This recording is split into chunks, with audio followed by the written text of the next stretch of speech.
All right, ready for this. Today we're going deep on something pretty intense. It might totally flip how you think about conflict. You know, we're always hearing about geopolitics and all that, but today we're going spiritual.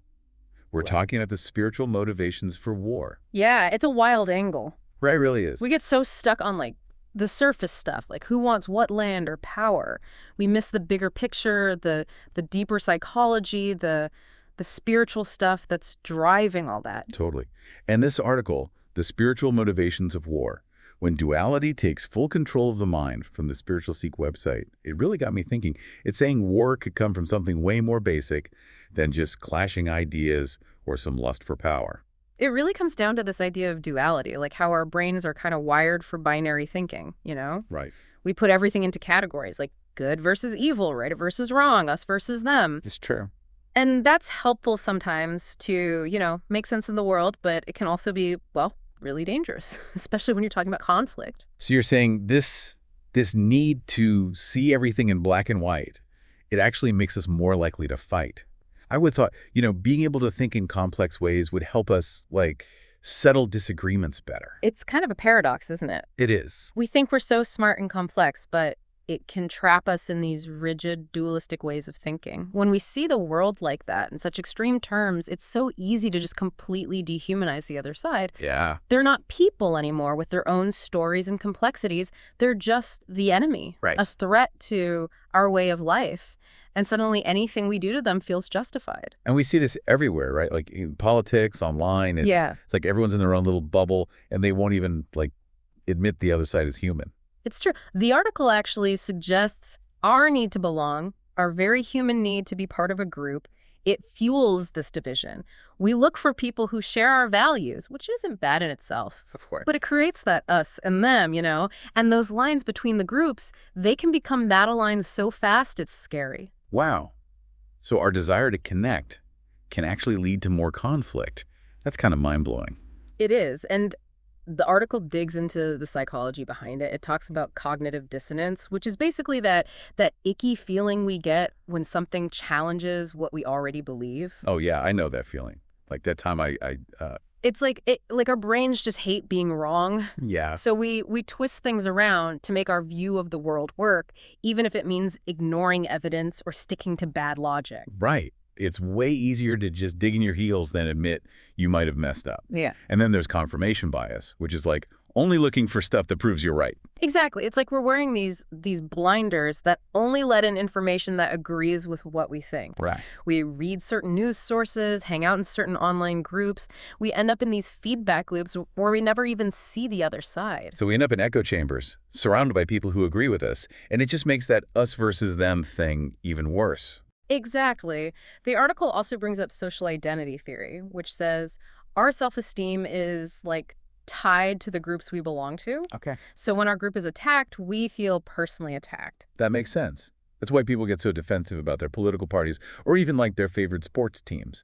It's like someone's attacking them personally. It is. And when that identity is threatened, we lash out. It's like a primal thing to protect your tribe, even if your tribe is, based on something kind of random like a political belief. So are we just doomed to fight forever then? I mean, if we're wired for this black and white thinking, is there any way to escape that? The article does offer some hope with this idea of spiritual evolution. It's like the opposite of that dualistic mindset. Okay, I'm intrigued. What do we mean by spiritual evolution? Think of it as a shift in how you see things.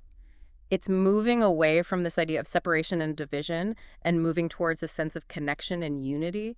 It's about realizing we're all part of something bigger than ourselves, that my well-being is connected to yours and everyone else's. So instead of us versus them, it's more like we're all in this together. Exactly. The article talks about 3 key principles of this more evolved state: interconnectedness, unity consciousness, and complementarity. All right, let's break those down. What's interconnectedness? It means realizing we're all woven together, like Yeah. threads in a giant tapestry. Yeah. What I do affects you, what you do affects me. Every action has these ripple effects that go outward. It's understanding that hurting someone else ultimately hurts yourself too. Wow, that's a powerful image. What about unity consciousness? That's even deeper. It's about going beyond your individual ego and tapping into the shared essence that connects us all. It's letting go of the idea that we're separate. It's experiencing that oneness with all of creation. Okay, that's pretty intense. So where does complementarity come in? It's about embracing our differences, seeing them as like adding to the human experience instead of threats. Diversity makes us stronger, right? All our different perspectives and experiences, they create a richer, more vibrant world. So instead of being afraid of what's different, we see our differences as making us more whole. Yeah, exactly. It's a shift from competition to collaboration, from fearing the unknown to being curious and appreciative of it. This sounds amazing in theory, but how do we actually live this way? I mean, it's one thing to talk about unity consciousness, but how do you actually experience it? What can we do to move towards this more evolved way of being? It can feel overwhelming, can it? Like, how do you even start to shift from, all that division to unity, especially with everything going on around us? It really does. Like, how do you actually change your whole mindset, especially when we're like constantly bombarded with messages of fear and being separate? Well, it's a journey, right? You don't just flip a switch. Right. But the article does have some practical tips. One of them is mindfulness. Things like meditation. Okay. Those practices can help you become more aware of your thoughts, especially those knee-jerk reactions we have, the ones that come from fear and judgment. So instead of just reacting, we're like hitting pause, Yeah. actually paying attention to what's going on in our heads. Exactly. You start to see those us versus them thoughts pop up. Yeah. And then you can choose a different way to respond. Instead of making that division worse, you can practice recognizing that, even people you disagree with, they're still human. Which is really hard, especially these days. The article also talks about dialogue across differences, like actually talking to people who have different views than you. Yeah. But that just seems, I don't know, scary sometimes. How do you even start a conversation when you feel like you're like worlds apart? It takes a willingness to listen, to really listen, to understand where they're coming from, Right. without judging them right away. Or, trying to win the argument. It's about finding common ground, even if it's just like a shared desire for a peaceful solution. So it's not about changing their mind. It's more about building understanding Yeah, and empathy. exactly. And, the article also talks about how important education is. Teaching future generations about being global citizens, about how all life is interconnected, and about compassion. It always comes back to education, huh? It does. If we want to change the world, we have to change how we think. And that starts with how we teach our kids. Absolutely. If we can show kids how to embrace differences, practice empathy, resolve conflicts peacefully, that could be the key to a more harmonious future. It does feel hopeful, like maybe we really can break this cycle of conflict. We can. And remember those quizzes you mentioned from the article? Oh, yeah. Asking, are we living immersed in duality? And are we true pacifists? Yeah, those were intense. I have to admit, my score on the duality quiz was, well, a little eye-opening. Those quizzes are just tools to help you look inward. They're not about judging you. They're about helping you become more aware of your own patterns. Right. And that self-awareness, that's the first step to changing. Yeah, it's about catching yourself when you're falling into that us versus them trap and then choosing a different path. Exactly. Each of us has that power. We can choose how we respond to conflict. We can perpetuate division, or we can help create a more peaceful, understanding world. So where does this all leave us?